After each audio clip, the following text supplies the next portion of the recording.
ఆ సేవకుడు అంటే ఏంటంటే మనం తెలుసుకోవాల్సిన విషయం ఏంటంటే और सेवक कौन है, क्या है, हमें जानने की మన आवश्यकता దేవునికి పని చేయడానికి మాత్రమే మనం ఏర్పరచబడి ఉన్నాము. है। परमेश्वर का काम करने के लिए हम नियुक्त किए गए हैं। మన పని ఆత్మలను రక్షించడం. हमारा जो काम है वो आत्माओं को बचाना है మన మన పని అది మన చేయాల్సిన విధానం అదే ఉన్నది. और हमारा काम यही है, हमारा विधि विधान यही है। కానీ ఈ రోజు మంది సేవకులు చూసుకుంటే గట్ట लेकिन आज जब हम सेवकों को देखते हैं, వాళ్ళు డబ్బు సంపాదించే పనిలో పడ్డారు.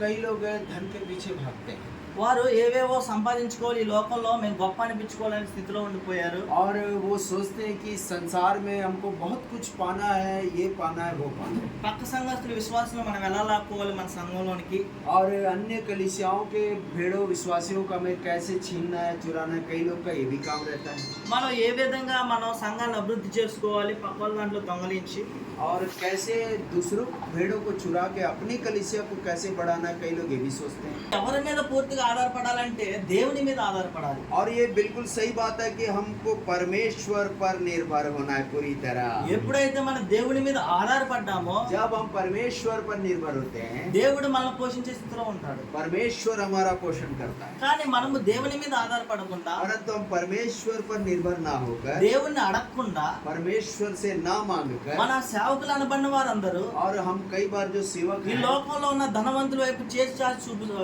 చాచి అడుగుతున్నారు. इस संसार के धनी लोगों की ओर देखकर कई बार हम मांगने लगते हैं। అది కాదు మన పని. लेकिन ये हमारा काम ఇక్కడ ఏం है। సంపాదించుకోవడానికి దేవుడు మనల్ని పిలిచినది. यहाँ कुछ कमाने के लिए परमेश्वर हमको नहीं भेजा है। ఇక్కడ ఏదో బాగు చేసుకుని పట్టుకెళ్ళడానికి కాదు దేవుడు మనల్ని పిలిచింది. यहाँ कुछ जमा करने के लिए और उस जमा किया हुआ पूरा ले जाने के लिए परमेश्वर हमें नहीं बुलाया। దేవుడు మనల్ని పిలిచింది ఆత్మలను రక్షించడం. परंतु आत्माओं को बचाने के लिए परमेश्वर ने ఆత్మలు बुलाया। రక్షించి వాటిని మనం పరలోకం తీసుకెళ్లాల్సిన బాధ్యత మన పైన ఉంది. इन आत्माओं को बचाकर स्वर्ग राज्य ले जाने की जिम्मेदारी हम पर है। ఒక ఆత్మ కోసం మనం ప్రాణం పెట్టే స్థితిలో మనం ఈ రోజు ఉండాలి. एक आत्मा को बचाने के लिए जरूरत पड़ने पर हमें अपने प्राणों को भी त्यागना पड़ेगा। దేవుడు అప్పుడు మన పక్షాన గొప్ప కార్యాలు చేసేవాడుగా ఉన్నాడు. जब हम ऐसे समर्पण के साथ काम करेंगे, परमेश्वर महान कार्य हमारे जीवन में करेगा। దేవుని మీద ఆధారపడకుండా మనుషుల మీద ఆధారపడినంత కాలము और जब तक हम परमेश्वर के अलावा मनुष्यों पर भरोसा करेंगे, దేవుడు కూడా మనకి ఏమేలు చేసేవాడుగా చేయడు కూడా. और परमेश्वर हमारी भलाई करना छोड़ देता है। దేవుడి మీద ఎప్పుడైతే ఆధారపడతామో దేవుడే మనకు అన్ని చేస్తాడు. लेकिन परमेश्वर पर हम जब भरोसा करते, सब कुछ वो पूरा करता है। हालेलुया।